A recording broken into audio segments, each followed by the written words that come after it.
Hello दोस्तों, मैं गुड़िया त्रिपाठी आप लोगों को एक उठान सुनाना चाह रही हूँ।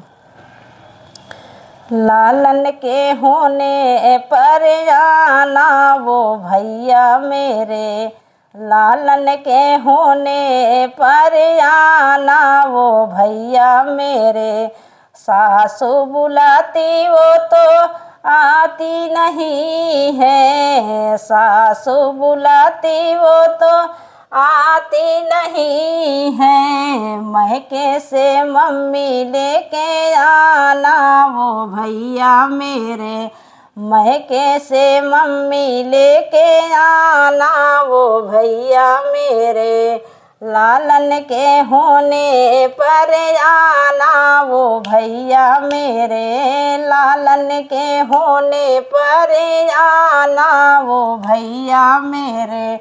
जेठनी बुलाती वो तो आती नहीं है, जेठनी बुलाती वो तो आती नहीं है। मैके से भाभी लेके आना वो भैया मेरे, मैके से भाभी लेके आना वो भैया मेरे। लालन के होने पर आना वो भैया मेरे, लालन के होने पर आना वो भैया मेरे।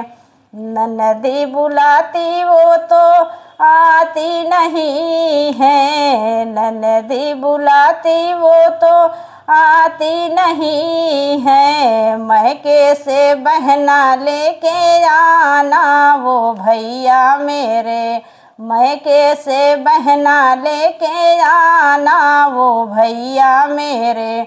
लालन के होने पर आना वो भैया मेरे, लालन के होने पर आना वो भैया मेरे।